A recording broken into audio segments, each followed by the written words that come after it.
జాతీయ ప్రధాన కార్యదర్శి లోకేష్ జనవరి నుంచి జిల్లాల యాత్రలు ప్రారంభించనున్నారు. సంక్రాంతి తర్వాత వీటిని చేపట్టాలని నిర్ణయించారు. బహిరంగ సభల్లా కాకుండా నియోజకవర్గాల వారీగా పార్టీ కార్యకర్తల సమావేశాల రూపంలో ఆయన పర్యటనలు జరుగుతాయి. ఉత్తరాంధ్ర నుంచి ఈ యాత్రలు ప్రారంభించనున్నారు. తన సుదీర్ఘ యువగళం పాదయాత్రను ఆయన కొద్ది రోజుల క్రితం విశాఖ సమీపంలో ముగించారు. నిన్నటి నుంచి తన సొంత నియోజకవర్గం మంగళగిరిలో పర్యటనలు ప్రారంభించారు.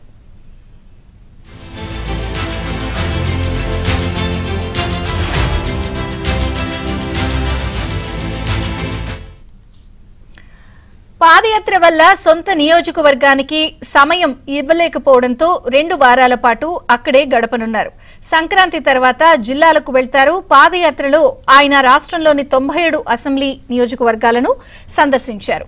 తాజా యాత్రలో మిగిలిన 78 నియోజకవర్గాల్లో తిరగాలని యోచిస్తున్నారు.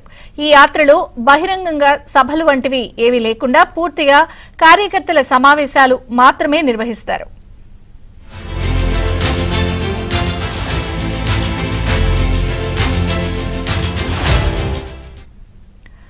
వచ్చే ఎన్నికలను దృష్టిలో ఉంచుకుని టీడీపీ ప్రతి నియోజకవర్గంలో ఒక అంతర్గత వ్యవస్థను నిర్మించింది. ప్రతి పోలింగ్ బూత్ కు ఒక కన్వీనర్, ఆయన కింద ఒక కమిటీ, 5 పోలింగ్ బూత్లకు కలిపి ఒక యూనిట్, దానిపైన కొన్ని యూనిట్లు కలిపి క్లస్టర్ వంటివి ఇందులో ఉన్నాయి. లోకేష్ నిర్వహించే సమావేశాల్లో వీరందరినీ పిలుస్తారు.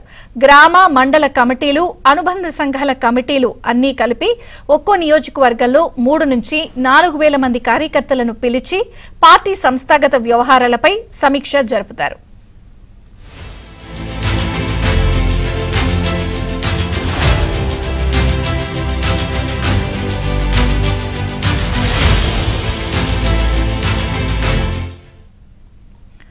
ప్రధానంగా బూత్, యూనిట్, క్లస్టర్ల విభాగాల పనితీరుపై దృష్టి కేంద్రీకరించాలని లోకేష్ భావిస్తున్నారు.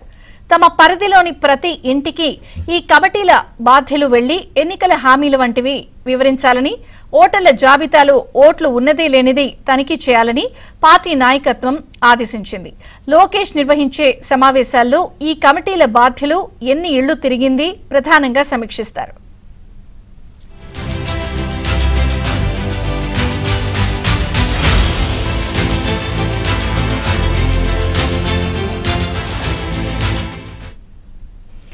ఈసారి అధికారంలోకి వస్తే పదవులు ఇచ్చే సమయంలో వారి పనితీరే ప్రామాణికంగా తీసుకుంటాం.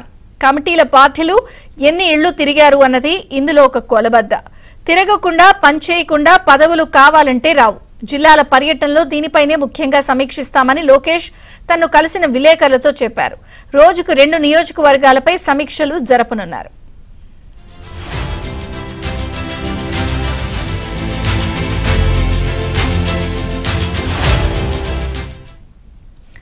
తన పాదయాత్రలో ఆయన శ్రీకాకుళం, విజయనగరం జిల్లాలను అసలు సందర్శించలేకపోయారు. దీంతో తన జిల్లాల యాత్రను ముందుగా అక్కడి నుంచే ప్రారంభించబోతున్నారు. శ్రీకాకుళం నుంచి పల్నాడు మధ్య ప్రాంతంలోనే ఆయన తక్కువ నియోజకవర్గాలను సందర్శించారు. ఇప్పుడు అక్కడే ఎక్కువ తిరగనున్నారు. 40 రోజుల్లో వీటి సందర్శన పూర్తి చేయాలని భావిస్తున్నారు.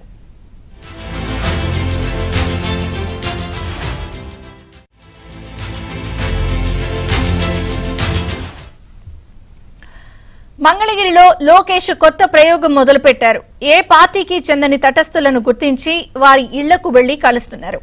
ఆ ప్రాంత ప్రజల్లో కొంత పలుకుబడి ఉన్న తటస్థులను కలవడం ద్వారా సానుకూల వాతావరణం ఏర్పరచుకోవాలి అన్నది ఆయన యోచన. ఇలా రోజుకు 3 కలవాలని నిర్ణయించుకుని నిన్ననే శ్రీకారం చుట్టారు.